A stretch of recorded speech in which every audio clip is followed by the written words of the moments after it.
الحمدللہ رب العالمین والصلاة والسلام علی سید المرسلین اما بعد فاعوذ باللہ من الشیطان الرجیم بسم اللہ الرحمن الرحیم ربی اشرح لی صدری ویسر لی امری واحلل عقدۃ من لسانی یفقہوا قولی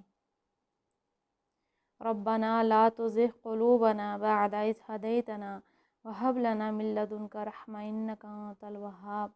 ربنا اننا آمنا فاغفر لنا ذنوبنا وقنا عذاب النار اللہم صلی علی محمد وعلی آل محمد۔ آج ہم انشاءاللہ عز و جل کچھ دعائیں ہم پڑھیں گے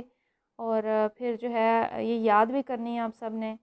تاکہ جو ہے یہ ہماری روٹین کا حصہ بنے، تاکہ ہم جو ہے زیادہ سے زیادہ یہ دعائیں پڑھیں اور زیادہ سے زیادہ ثواب حاصل کریں۔ سب سے پہلے ایک چھوٹی سی دعائیں ہیں وضو کرنے سے پہلے کی دعا اور وضو کے بعد کی دعا۔ تو سب سے پہلے ہے وضو سے پہلے کی دعا۔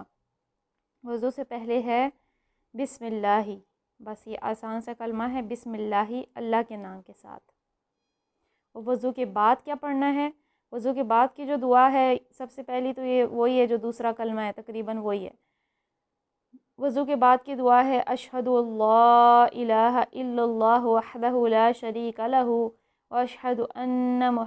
محمدًا عبدہ ورسولہ،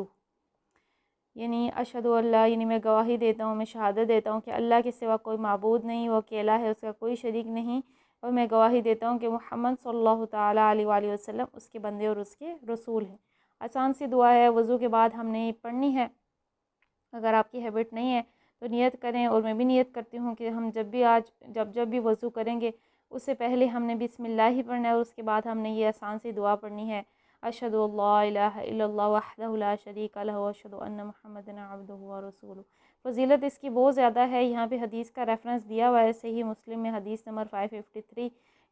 ان تمام کی بہت ساری فضیلتیں ہیں، انسان کے تمام گناہ جھڑ جاتے ہیں، بہت ساری اس کو فضیلتیں حاصل ہوتی ہیں۔ تو فضیلت پڑھنا چاہیں تو مزید حدیث پہ جا کے پڑھ سکتے ہیں۔ اس کے بعد یہ تو کیونکہ یاد ہی ہوگا، یہ دوسرے کلمے کا حصہ ہے، تو اگلی دعا جو ہے یہ آپ سب نے یاد کر کے آنی ہے۔ وہ دعا ہے اللہم اجعلنی من التوابین واجعلنی من المتطہرین۔ یہ خاص دعا ہے وضو کے بعد کی، اس کا ترجمہ ہے اللہم اجعلنی من التوابین، اے اللہ مجھے شامل فرما لے کس میں سے؟ من التوابین، بہت زیادہ توبہ کرنے والوں میں سے، وجعلنی من المتطہرین، اور مجھے بنا دے بہت زیادہ متطہرین، پاک صاف رہنے والوں میں سے۔ تو یہ جو ہے پیاری سی دعا مانگتے ہیں وضو کے بعد کے۔ دیکھیے کہ جب ہم اپنے جسم کو صاف کرتے ہیں تو اس کے بعد ہم دعا کرتے ہیں کہ ہمیں توبہ کرنے والوں میں اور بہت زیادہ جو ہے پاک صاف رہنے والوں میں شامل کر لے۔ اللہم اجعلنی من التوابین واجعلنی من المتطہرین۔ تو یہ جو دعا ہے یہ آپ لوگوں نے کل اس کو یاد کرنا ہے، انشاءاللہ زوجہ کلاس میں اس کو سننے کی ترکیب کریں گے۔ اس کا طریقہ کیا ہے کہ ہم سب سے پہلے ہر اپنے وضو کے بعد اس دعا کو پڑھیں تو خود بخود ہی یاد ہو جائے گی۔ اگلی دعا بھی آسان سی ہے، سبحانک اللہم وبحمدک اشہد ان لا الہ الا انت استغفرک واتوب الیک۔ پاکی ہے اے اللہ اپنی تعریفوں کے ساتھ، میں گواہی دیتا ہوں تیرے سوا کوئی معبود نہیں، اور میں تجھ سے معافی مانگتا ہوں اور تیرے حضور توبہ کرتا ہوں، یعنی استغفرک واتوب الیک، میں تجھ سے معافی مانگتا ہوں، تیرے حضور توبہ کرتا ہوں۔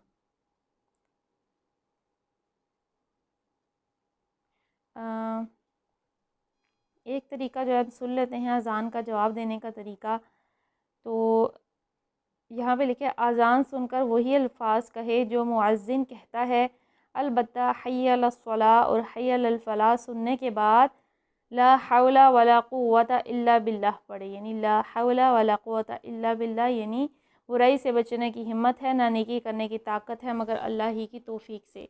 تو اذان کا جواب دینا ایک بہت افضل عمل ہے، یہاں تک کہ ہر حرف پہ جو ہے لاکھوں کروڑوں نیکیاں ملتی ہیں۔ اور اذان اگر ہم سن رہے ہیں اور ساتھ اپنے کام کر رہے ہیں، اذان کی طرف دھیان نہیں دے رہے، تو اس کے بارے میں یہاں تک فرمایا گیا ہے کہ جو ہے اذان کے وقت بات کرتا ہے تو اس کو جو ہے موت کے وقت کلمہ نصیب نہیں ہوگا۔ اور جب ہمیں پتہ ہے کہ اتنا عظیم رب کا پیغام آ رہا ہے تو ہمیں چاہیے کہ اس ٹائم ہم خاموش ہو جائیں، کوئی بول رہا ہے ہم اس کو چپ کرائیں، اگر ہم جو ہے کوئی کام کر رہے ہیں، کوئی کھا رہے ہیں، پی رہے ہیں، فون پہ بات کر رہے ہیں تو تھوڑی دیر کے لیے کام روک دیں کھانے پینے کے حوالے سے یہ ہے کہ اگر پہلے سے کھا پی رہے ہیں، اذان ہو رہی ہے، تو آپ کھانا پینا جاری رکھ سکتے ہیں، اور البتہ کوئی اور کام آپ کر رہے ہیں، بات چیت، فون پہ گفتگو، چلنا پھرنا، تو وہ سب ترک کر کے آپ کو دھیان سے تھوڑی دیر جو ہے اذان کا مکمل جواب دینا چاہیے۔ تو اب جو ہے اذان کا جواب دینے کا طریقہ کیا ہے کہ جو مؤذن پڑھے آپ اس کے پیچھے پیچھے پڑھیں۔ فار ایگزامپل اس نے پڑھا اللہ اکبر، ہم پیچھے پڑھیں گے۔ اس نے پڑھا اشہد ان لا الہ الا اللہ، ہم اس کے پیچھے پڑھیں گے۔ لیکن جہاں پہ حی علی الصلاۃ ہے، تو کیونکہ یہ ایک حکم ہے، حکم یہ ہے کہ حی علی الصلاۃ، چلے آؤ نماز کی طرف، حی علی الفلاح، چلے آؤ کامیابی کی طرف، تو اس کے جواب میں ہم نے کیا کہنا ہے؟ لا حول ولا قوت الا باللہ۔ باقی جیسے وہ پڑھتا ہے، جیسے اذان فجر میں کنڈیشنل چیز ہوتی ہے، الصلاۃ خیر من النوم، الصلاۃ خیر من النوم، یعنی نماز نیند سے بہتر ہے، تو اس کے پیچھے جو ہے ہم نے ایز اٹ از دہرانا ہے۔ ادروائز جو ایگزیکٹلی وہ بول رہا ہے، ہم نے ان کے پیچھے پیچھے جو ہے دہراتے جانا ہے، تو یہ جو ہے اذان کا جواب کہلاتا ہے۔ اذان کے بعد جو ہے یہ وہ موقع ہوتا ہے کہ جب دعائیں قبول ہوتی ہیں، تو مؤذن کا جواب دینے کے بعد نبی کریم پر درود بھیجے۔ جب مؤذن کی ہم جو ہے جواب سن لیتے ہیں، ہم اذان کا جواب دے دیں، تو اس کے بعد ہم نے درود پڑھنا ہے۔ تو یہ آپ سب کو بھی پتہ ہوگا کہ جیسے پی ٹی وی وغیرہ پہ یا ادھر جب بھی اذان ہوتی ہے، تو اس کے بعد وہ فوراً درود ابراہیمی لگاتے ہیں، اور پھر یہ دعا بھی لگاتے ہیں۔ یہ دعا ہے اللہم رب هذه الدعوة التامة والصلاة القائمة آت محمدا الوسيلة والفضيلة وبعث مقاما محمودا الذي وعدته انہ لا تخلف الميعاد۔ اے اللہ، اس دعوت کامل اور قائم ہونے والی نماز کے رب، تو محمد صلی اللہ تعالیٰ علیہ وآلہ وسلم کو خاص تقرب اور خاص فضیلت عطا کر، اور انہیں اس مقام محمود اور فائز کر جس کا تو نے ان سے وعدہ کیا ہے، یقیناً تو وعدہ خلافی نہیں کرتا۔ تو اس میں ہم دیکھیے کیا مانگ رہے ہوتے ہیں، اپنے رب سے مانگتے ہیں کہ ہمارے جو نبی ہیں ان کو مقام محمود پہ کھڑا کر، اور جو ہے ان کو خاص فضیلت دے اور ان کو مقام محمود دے۔ اب دیکھیے مقام محمود کیا ہے؟ مقام محمود وہ ہے جو ان کو قیامت کے دن حاصل ہوگا، جب جو ہے تمام انسان جو ہے بڑے سے بڑا کوئی نیک نبی رسول سب پیچھے ہٹ جائیں گے، کوئی بھی اللہ تعالیٰ کیونکہ حساب نہیں لے رہے ہوں گے، اور جو ہے معاملہ بہت سخت ہوگا، قیامت کا سختی کا دن ہوگا، اور لوگ جو ہے باری باری تمام نبیوں رسولوں کے پاس جائیں گے، حضرت آدم کے پاس، حضرت نوح، حضرت ابراہیم، حضرت عیسیٰ، حضرت موسیٰ، سب کے پاس جائیں گے، لیکن سب سے جواب پانے کے بعد جو ہے ہمارے نبی صلی اللہ تعالیٰ علیہ وآلہ وسلم کے پاس آئیں گے، اور پھر آپ سے جو ہے درخواست کریں گے کہ آپ رب کے حضور جو ہے ہمارے لیے درخواست کیجئے کو حساب کتاب شروع کرے۔ تو تب جو ہے اللہ تعالیٰ آپ کو عطا فرمائے گا مقام محمود، کہ جب جو ہے آپ اللہ کے ہاں سجدہ ریز ہوں گے اور ایسی حمد بیان کریں گے جیسی کسی نے بیان نہیں کی ہوگی، تو تب اس حمد کے بعد اللہ تعالیٰ آپ کو فرمائے گا کہ آپ جو ہے سر اٹھائیے، جو آپ مانگیں گے آپ کو عطا کیا جائے گا۔ تو وہ مقام محمود کہلاتا ہے کہ جب آپ جو ہے شفاعت کریں گے مومنوں کے حق میں، اور اللہ تعالیٰ سے حساب کتاب شروع کرنے کے لیے کہیں گے، درخواست کریں گے، تو جو ہے یہ مقام جو ہے آپ کو عطا ہوگا، خاص تقرب والا، اور اس کے جو ہے صدقے میں آپ ہم سب کی شفاعت بھی کریں گے۔ تو اس لیے دیکھیے کہ ہم دعا کرتے ہیں کہ ہمیں ان کی شفاعت سے بہرامند فرمائے۔ یہاں پہ دعا جو ہے ہاف لکھی ہے، ویسے جو عموماً جیسے ٹی وی وغیرہ پہ لگتی ہے تو مکمل دعا لگتی ہے، وارزقنا شفاعتہ یوم القیامہ انک لا تخلف المیعاد۔ وہاں پہ یہ بھی ہوتا ہے کہ ہمیں قیامت کے دن ان کی شفاعت سے بہرامند فرما، یعنی ان کو جو شفاعت کا مقام حاصل ہوگا ہمیں اس میں سے فائدہ عطا فرما۔ تو یہ دعا جو ہے بہت پیاری ہے، کیونکہ اذان سننے کے بعد دعائیں قبول ہوتی ہیں، تو یہ دعا بھی مانگنی چاہیے۔ اس کے علاوہ آپ اپنے لیے کوئی بھی دنیا آخرت کی دعائیں، جیسے ہم نے جو یاد کی ہیں کلاس میں دعائیں یاد کی ہیں، ربنا لا تزغ قلوبنا بعد اذ ہدیتنا وہب لنا من لدنک رحمہ، کوئی بھی دعا مانگ سکتے ہیں، تو قبولیت کا وقت ہوتا ہے، دعائیں اس وقت قبول ہوتی ہیں۔ آئیے ہم اپنی تفسیر کو کنٹینیو کرتے ہیں۔ کل ہم جو ہے آیت نمبر 22 پڑھ رہے تھے، تو اس آیت میں جو ہے ہم نے ان لوگوں کا تذکرہ پڑھا تھا کہ جن کے اعمال دنیا آخرت میں ضائع ہو گئے اور ان کا کوئی مددگار نہیں۔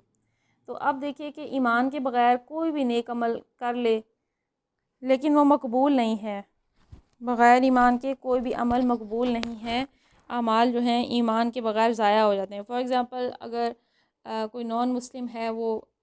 جو ہے سوشل ورک کرتے ہیں، چیریٹی بھی کرتے ہیں، نیک کام بھی کرتے ہیں، لیکن اگر ان کا صحیح ایمان نہیں تھا، اگر وہ ایک اللہ پہ، ایک آخرت کے دن پہ ان کا ایمان نہیں تھا تو ان کے وہ نیک کام یا کوئی بھی وہ اچھا سمجھ کے کام کرتے ہیں کیونکہ تو وہ ضائع ہو جاتے ہیں۔ اب دیکھیے اگر اس کو اللہ کے ہاں اٹھنے کی امید نہیں تھی، قیامت کے دن کی امید نہیں تھی، تو اس نے کیا سوچ کے نیک کام کیا تھا؟ اس کی نیت یہ ہوگی کہ یا تو مجھے جو ہے لوگ سخی کہیں، نیک کہیں، یا اس کی نیت یہ ہوئی ہوگی کہ میں جو ہے بہت جو ہے لوگ مجھے جو ہے بہت جسے کہتے ہیں کھلے دل والا سمجھیں۔ کوئی بھی اس کی نیت ہو سکتی ہے، میں مشہور ہو جاؤں، جیسے یوٹیوب وغیرہ پہ آپ نے دیکھا ہوگا کہ وہ لوگ چیریٹی کچھ نہ کچھ اس طرح سے کام کر رہے ہوتے ہیں تاکہ ان کے چینل کے ویوز آ جائیں یا لوگ ان کو نیک بولیں، اچھا بولیں۔ اب اس میں دیکھیے کہ اگر ایمان نہ ہو ان کا، مومن کا معاملہ کیا کہ وہ کوئی بھی عمل کرتا ہے تو اسے اللہ کے ہاں امید ہوتی ہے کہ ایک دن آئے گا کہ اللہ تبارک و تعالیٰ اس کے صدقے میں میرے گناہ درگزر فرمائے گا، مجھ سے نرمی کا معاملہ فرمائے گا۔ تو اب اس آیت میں دیکھیے کہ اگر صحیح ایمان نہ ہو، درست عقیدہ نہ ہو، تو کوئی بھی عمل ہو وہ ضائع ہو جاتے ہیں، پھر انسان کا کوئی مددگار نہیں ہوتا۔ آج ہم نے آیت نمبر 23 پڑھنی ہے۔ اعوذ باللہ من الشیطان الرجیم، بسم اللہ الرحمن الرحیم۔ ألم تر إلى الذين أوتوا نصيبا من الكتاب يدعون إلى كتاب الله ليحكم بينهم ثم يتولى فريق منهم وهم معرضون۔ ألم تر إلى الذين، کیا تم نے نہیں دیکھا ان لوگوں کی طرف، اوتو نصیبا جنہیں دیا گیا تھا ایک حصہ، من الکتاب کتاب میں سے، یدعون الی کتاب اللہ وہ بلائے جاتے ہیں کتاب اللہ کی طرف، لیحکم بینہم تاکہ وہ فیصلہ کرے ان کے درمیان، ثم یتولی پھر جاتا ہے، فریق منہم ان میں سے ایک گروہ، وہم معرضون اور وہ منہ پھیرنے والے ہیں۔ تم نے نہیں دیکھا جن لوگوں کو کتاب کے علم میں سے کچھ حصہ ملا تھا، ان کا حال یہ ہے کہ جب انہیں کتاب الہی کی طرف بلایا جاتا ہے تاکہ وہ ان کے درمیان فیصلہ کرے تو ان میں سے ایک فریق اس سے پہلو تہی کرتا ہے اور اس فیصلے کی طرف آنے سے منہ پھیر جاتا ہے۔ تو اب دیکھیے کہ حق و باطل کا جو بھی فیصلہ ہوتا ہے وہ کتاب کے تھرو ہوتا ہے، وہ شریعت کے تھرو ہوتا ہے، وہ اللہ تعالیٰ نے جو ہمیں رہنمائی عطا فرمائی ہے اس کے تھرو آتا ہے۔ تو اب اس میں پوچھا گیا کہ کیا تم نے ان لوگوں کو دیکھا کہ جنہیں ہم نے، یعنی ہم سے پہلے جنہیں کتابیں عطا ہوئی تھیں، تو ان کا معاملہ کیا تھا؟ جب انہیں کہا جاتا تھا کہ اس کتاب کو اپنے درمیان جج بناؤ، اس کے تھرو فیصلہ کرو، تو وہ ان میں سے ایک فریق کیا کرتا تھا؟ اس کی طرف پہلو تہی کرتا تھا۔ تو آج تو ویسے ہی ہماری شریعت کو تو ہم نے بالکل چھوڑ ہی دیا ہے۔ اللہ نے جیسے فیصلہ کرنے کا کہا ہے، چوری کے بارے میں کہا ہے ہاتھ کاٹو، زنا کے بارے میں کہا ہے کہ کوڑے لگاؤ، اسی طرح سے کوئی بھی سزائیں اللہ تبارک و تعالیٰ نے دی ہیں، کوئی بھی انصاف کے درمیان جو ہے معاملہ جو ہے اللہ تعالیٰ کے دین میں ہمیں عطا ہوا ہے، تو ہمارا معاملہ کیا ہے کہ ہم اس سے دور ہیں، ہم اس فیصلے کی طرف نہیں آتے۔ تو یہ آیت جو ہے ویسے تو یہ کفار کی طرف ہے، ان پچھلے اہل کتاب کی طرف ہے جنہوں نے کتاب کو چھوڑ دیا، لیکن یہ ہم پہ بھی کسی نہ کسی طرح سے لاگو ہوتی ہے۔ یعنی ان سے کہا جاتا تھا کہ خدائی کتاب کو آخری سند مان لو، اس کے آگے سر جھکا دو، جو کچھ اس کی روح سے حق ثابت ہے اسے حق، اور جو اس کی روح سے باطل ثابت ہے اسے باطل تسلیم کر لو۔ واضح رہے کہ اس مقام پر خدا کی کتاب سے مراد تورات و انجیل ہے، اور کتاب کے علم میں سے کچھ حصہ پانے والوں سے مراد یہود و نصارہ کے علماء ہیں۔ تو سب سے زیادہ قصوروار علماء ہی ہوتے ہیں جو کہ سب سے زیادہ علم رکھتے ہیں، اس کے باوجود جو ہے وہ اس کی طرف لوگوں کو نہیں بلاتے، لوگوں کو رہنمائی نہیں کرتے۔ تو اس کے بعد عام لوگ بھی اور حکمران بھی، ہر طرح کے لوگ آ جاتے ہیں کہ انہوں نے جو ہے کتاب کے علم میں سے حصہ پایا، اللہ نے انہیں علم عطا فرمایا، لیکن انہوں نے عملی طور پہ اس سے کوئی فیصلہ نہیں لیا۔ آیت نمبر 24، ذَلِكَ بِأَنَّهُمْ قَالُوا لَن تَمَسَّنَا النَّارُ إِلَّا أَيَّامًا مَّعْدُودَاتٍ وَغَرَّهُمْ فِي دِينِهِم مَّا كَانُوا يَفْتَرُونَ۔ ذَلِكَ بِأَنَّهُمْ، یہ اس لیے ہے کہ قَالُوا لَن تَمَسَّنَا النَّارُ، وہ کہتے تھے کہ ہمیں نہ چھوئے گی آگ، إِلَّا أَيَّامًا مَّعْدُودَاتٍ مگر صرف گنتی کے چند دن، وَغَرَّهُمْ فِي دِينِهِمْ اور انہیں دھوکے میں ڈال دیا ان کے دین نے، ما کانوا یفترون جو کچھ وہ گھڑتے تھے۔ ان کا طرز عمل اس وجہ سے ہے کہ وہ کہتے ہیں کہ آتش دوزخ تو ہمیں مس تک نہ کرے گی، اور اگر دوزخ کی سزا ہم کو ملے گی تو بس چند روز۔ ان کے خود ساختہ عقیدوں کو ان کے اپنے دین کے معاملے میں بڑی غلط فہمیوں میں ڈال رکھا تھا۔ تو آج بھی ایسا ہے، مسلمان آج بھی یہی سمجھتے ہیں کہ ہمیں جو ہے اگر ہم گناہ کرتے بھی ہیں، کوئی دوزخ میں گئے بھی تو بس تھوڑا عرصہ جائیں گے، ہم تو نکال لیے جائیں گے۔ دیکھیے بالکل سیم عقیدہ ہے، وہ بھی یہی کہتے تھے کہ آگ ہمیں ملے گی تو بس چند روز ملے گی۔ ہم بھی یہی سوچتے ہیں کہ ہم ہیں تو مسلمان، نہ ہیں تو مسلمان۔ یہ کہتے کہتے شاید ہم منافق بن چکے ہیں، کیونکہ منافق تو جہنم کے سب سے چھوٹے، یعنی سب سے نچلے گھڑے میں ہوں گے،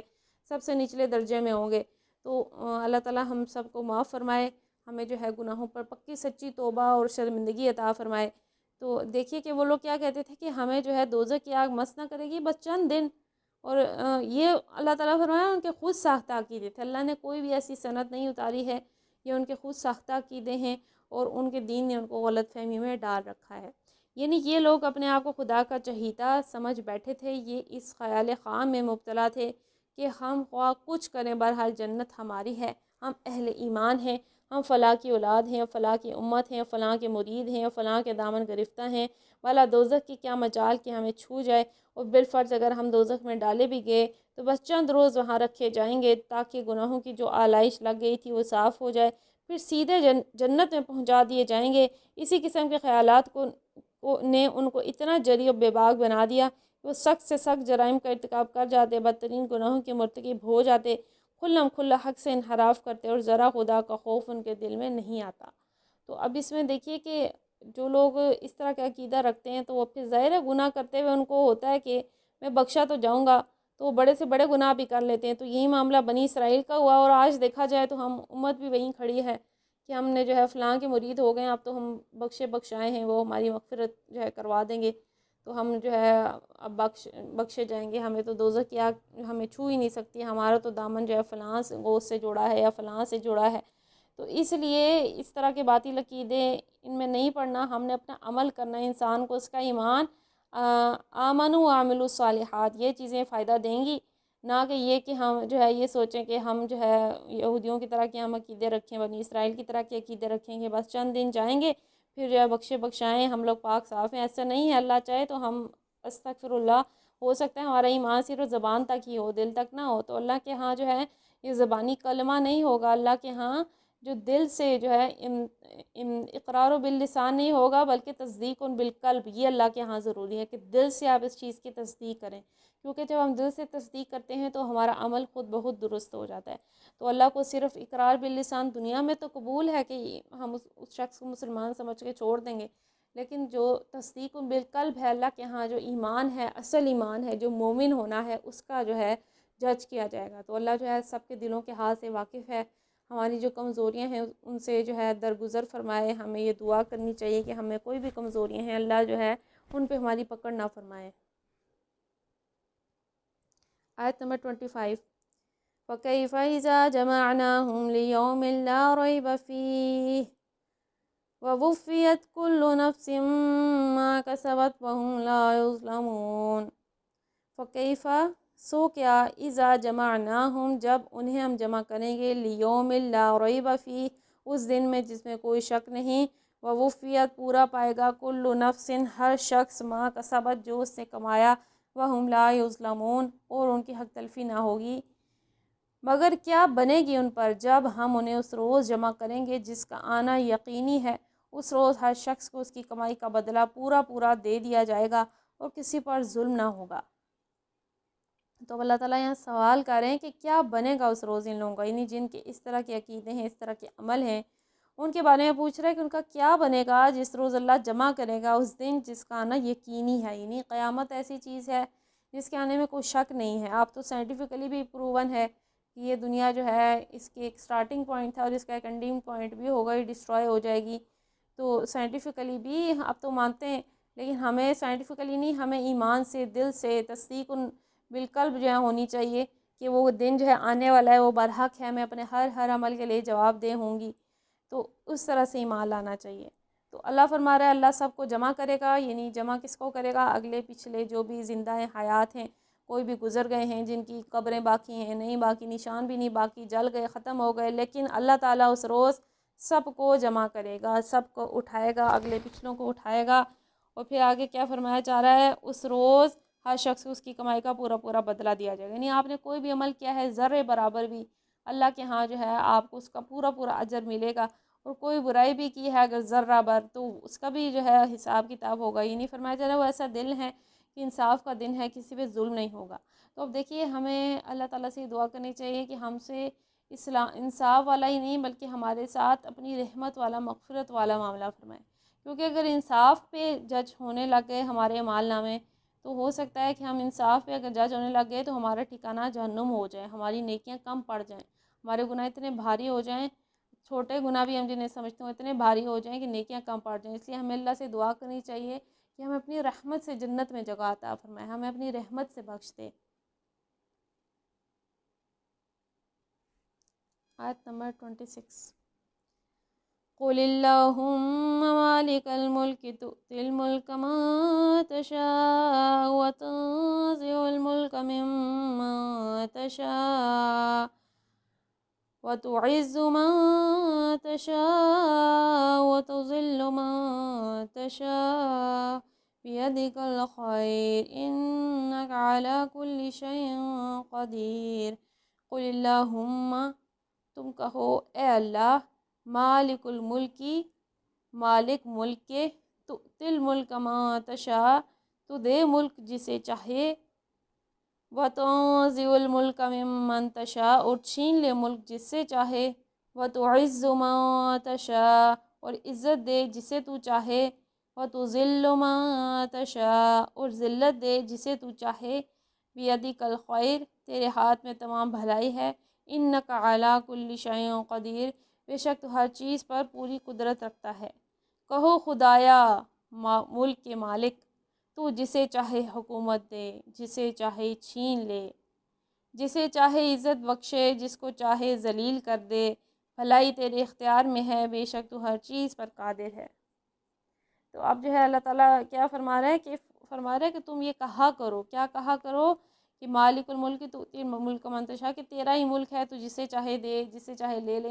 زمین پہ جو بھی مسلمانوں کو حاصل ہوا، جہاں جہاں حکومتیں حاصل ہوئی، جہاں جہاں ترقی حاصل ہوئی، کیونکہ تمام ملک جو ہے ان الارض للہ، اللہ جو ہے زمین جو ہے اللہ کے لیے ہے،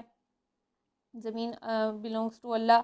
تو اب جو ہے ملک اسی کا ہے، بادشاہی اسی کی ہے. تو کیا یہاں فرما رہے ہیں کہ ملک تیرا ہے، بادشاہ تیری ہے، تو جسے چاہتا ہے عزت دیتا ہے، جس سے چاہتا ہے چھین لیتا ہے. اور آگے فرما رہے ہیں کہ عزت بھی تیرے ہاتھ میں ہے، وتعز من تشاء وتذل من تشاء، کہ جسے چاہے عزت دے، جسے چاہے ذلیل کرے. تو اب دیکھیے کہ دنیا کا کوئی بھی معاملہ اگر آپ شریعت کے دائرے میں رہ کے کر رہے ہیں تو آپ کو پھر ڈرنا نہیں چاہیے کہ لوگ میرے بارے میں کیا سوچیں گے یا میری عزت کم ہو جائے گی، کیونکہ عزت ساری اللہ کے اختیار میں ہے. جسے چاہے عزت دے، جسے چاہے ذلت دے، یعنی یہ سب اس کی طرف سے ہوتا ہے. تو اس لیے ہمیں ہر معاملے میں اللہ اور رسول کی رضامندی کو پیش نظر رکھتے ہوئے عمل کرنا چاہیے. یہ نہیں سوچنا چاہیے لوگ کیا کہیں گے یا میری عزت کم ہو جائے. یہ کوئی بھی معاملہ ہے، ہمیں یہ سوچنا چاہیے کہ عزت و ذلت دینا اللہ کے اختیار میں ہے. ہم نے کیا کرنا ہے؟ ہم نے بس اللہ اور رسول کی پیروی کرنی ہے. اور پھر کیا فرمایا کہ بھلائی تیرے اختیار میں، یعنی تمام بھلائی اللہ کی طرف سے ہے. اللہ جس کو چاہتا ہے عطا فرماتا ہے. اور کیا فرمایا کہ بے شک تو ہر چیز پر قادر ہے. آیت نمبر 27. تولج اللیل فی النہار وتولج النہار فی اللیل وتخرج الحی من المیت وتخرج المیت من الحی وترزق من تشاء بغیر حساب. تولج اللیل، تو داخل کرتا ہے رات کو، فی النہار دن میں، وتولج النہار فی اللیل، اور داخل کرتا ہے دن کو رات میں، وتخرج الحی من المیت، اور تو نکالتا ہے زندہ کو مردہ سے، وتخرج المیت من الحی، اور نکالتا ہے مردہ کو زندہ سے. یعنی حیۃ من المی، زندہ کو مردہ سے نکالتا ہے، ومیت من الحی، اور بے جان کو جاندار سے، یعنی مردہ کو زندہ سے نکالتا ہے. وترزق من تشاء، اور تو رزق دیتا ہے جسے تو چاہے، بغیر حساب، بغیر حساب کے. رات کو دن میں پروتا ہوا لے آتا ہے، اور دن کو رات میں، جاندار میں بے جان کو نکالتا ہے، بے جان میں سے جاندار کو، اور جسے چاہتا ہے بے حساب رزق دیتا ہے. اب دیکھیے کہ اللہ کی شان بیان کی جا رہی ہے اس آیت میں کہ اللہ جو ہے دن کو رات میں داخل کرتا ہے، رات کو دن میں. اور دیکھیے کہ راتیں دن گھٹتے بڑھتے رہتے ہیں.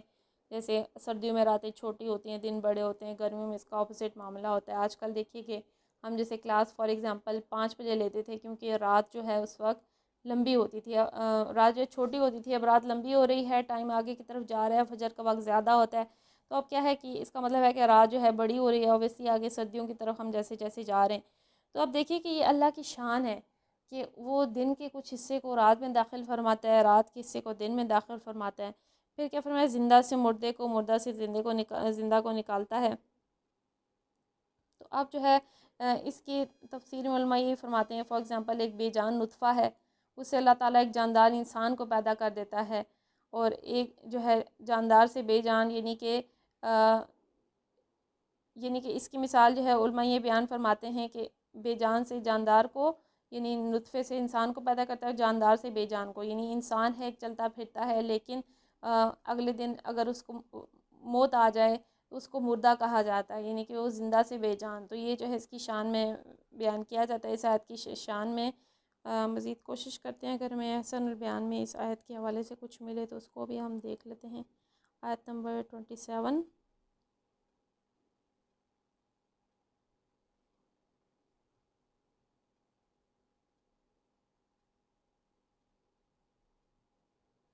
سورہ آل عمران جی، آیت نمبر 27۔ یہاں پہ دیکھیے، سب سے پہلے اس کی تفسیر پڑھتے ہیں کہ رات کو دن میں داخل کرتا ہے، دن کو رات میں، یعنی رات کو دن میں، دن کو رات میں داخل کرنے کا مطلب موسمی تغیرات ہیں، رات لمبی ہوتی ہے تو دن چھوٹا ہو جاتا ہے، اور دوسرے موسم میں اس کے برعکس دن لمبا اور رات چھوٹی ہو جاتی ہے، یعنی رات کا کچھ حصہ دن میں اور دن کا حصہ رات میں داخل کر دیتا ہے، جس سے رات اور دن چھوٹے بڑے ہو جاتے ہیں۔ تو وہی مثال جیسے میں نے دی کہ موسم جب تبدیل ہوتا ہے، سردیوں گرمیوں میں فرق ہوتا ہے، تو یہ اللہ کی شان ہے کہ وقت کے ساتھ ساتھ، اور دیکھیے کہ کم وقت میں بھی ہماری نیند پوری ہو جاتی ہے جب سردیاں ہوتی ہیں، اور جب گرمیاں ہوتی ہیں تو مطلب اس میں بھی جو ہے، تو یہ اللہ کی شان ہے۔ پھر آگے جو ہے زندہ کو مردہ سے نکالنا اور مردہ کو زندہ سے نکالنا، اس کے بارے میں کیا فرمایا جا رہا ہے؟ جیسے نطفہ مردہ پہلے زندہ انسان سے نکلتا ہے، پھر یعنی اس کی مثال دیکھیے کہ مردے سے یعنی کہ زندہ سے مردے کا نکلنا، تو زندہ سے مردے کا نکلنا کیا کہہ رہے ہیں کہ ایک زندہ انسان ہے، اس سے ایک بے جان نطفہ نکلتا ہے، پھر اس مردہ نطفہ سے انسان، اس طرح مردہ انڈے سے پہلے مرغی، پھر زندہ مرغی سے انڈا۔ تو اس کی مثال ایسے ہی ہے کہ جیسے انڈا اور مرغی، یعنی آپ کسی کی بھی مثال لے لیں، جانوروں میں سے کسی کی لے لیں، انسانوں میں سے لے لیں، اور پھر مومن سے کافر پیدا ہو جاتا ہے۔ تو یہ جو ہے، یہ جو مثالیں زندہ سے مردہ، مردہ سے زندہ، یہ اس کی مثال ایمان اور کفر کی بھی ہے کہ مومن زندہ ہے، کافر مردہ ہے۔ تو اللہ چاہتا ہے تو کوئی جو ہے کافر سے مسلمان ہو جاتا ہے، اور اگر چاہتا ہے تو کوئی مومن سے پھر کافر ہو جاتا ہے۔ اسی طرح سے اللہ چاہتا ہے تو بے جان نطفے سے جاندار انسان پیدا کر دیتا ہے، یا زندہ انسان سے ایک بے جان نطفہ پیدا کر دیتا ہے، یا اسی طرح سے مرغی اور انڈے کی مثال ہے۔ تو بعض روایات میں اپنے اوپر قرض کی، بعض روایات میں ہے کہ معاذ نے رضی اللہ تعالیٰ عنہ نے نبی کریم صلی اللہ تعالیٰ علیہ وآلہ وسلم کی بارگاہ میں اپنے اوپر قرض کی شکایت کی، تو آپ نے فرمایا کہ تم نے یہ آیت قل اللہم مالک الملک تؤتی الملک من تشاء، یہ تمام جو آیت ہے پڑھا کرو، یہ دعا،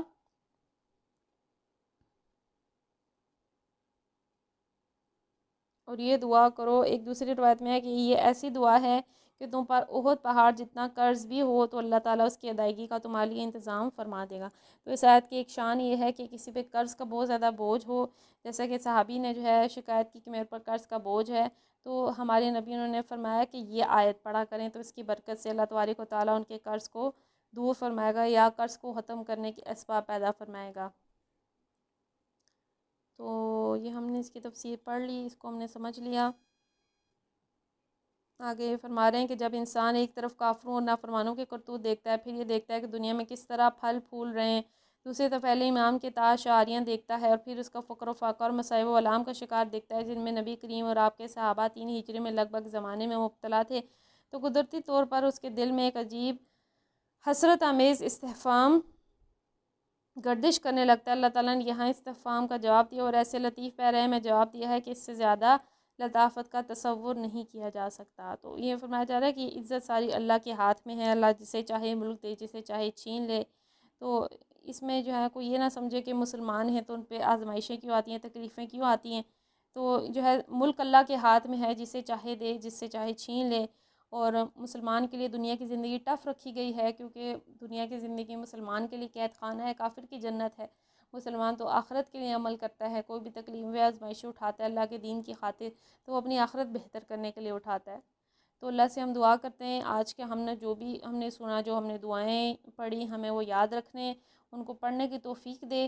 کوشش کیجیے گا ہر وضو کے بعد جو ہے بے شک لکھ کے لگا لیں، ہم نے آسان سی دعائیں پڑھی ہیں، اللہم اجعلنی من التوابین واجعلنی من المتطہرین، ان دعاؤں کو پڑھا کریں اور اس کی جو برکتیں ہیں وہ حاصل کریں۔ اور انشاءاللہ عز و جل ہم کل ان کو سننے کی ترکیب کریں گے کلاس میں، اس کے علاوہ ہم پھر کچھ نہ کچھ رکوع کی اور سجدے کی بھی دعائیں پڑھیں گے، کیونکہ رکوع میں اور سجدے میں ہم جیسے سبحان ربی العالی، سبحان ربی العظیم پڑھتے ہیں، لیکن اس کے علاوہ بہت ساری پیاری پیاری دعائیں ہیں، ہم اور بھی کچھ دعائیں اپنی نمازوں میں ایڈ کریں گے تاکہ ہماری نمازیں خوبصورت بنیں۔ اللہ سے دعا کرتے ہیں ہم نے جو بھی پڑھا سنا یاد رکھنے عمل کرنے کی توفیق عطا فرمائے، آمین بجاہ النبی الامین صلی اللہ تعالیٰ علیہ وآلہ وسلم۔ الصلاۃ والسلام علیک یا رسول اللہ، الصلاۃ والسلام علیک یا حبیب اللہ، سبحانک اللہم وبحمدک لا الہ الا انت استغفرک واتوب الیک، استغفرک واتوب الیک، استغفرک واتوب الیک، بسم اللہ الرحمن الرحیم، وصلی اللہ علی محمد۔ السلام علیکم ورحمۃ اللہ وبرکاتہ۔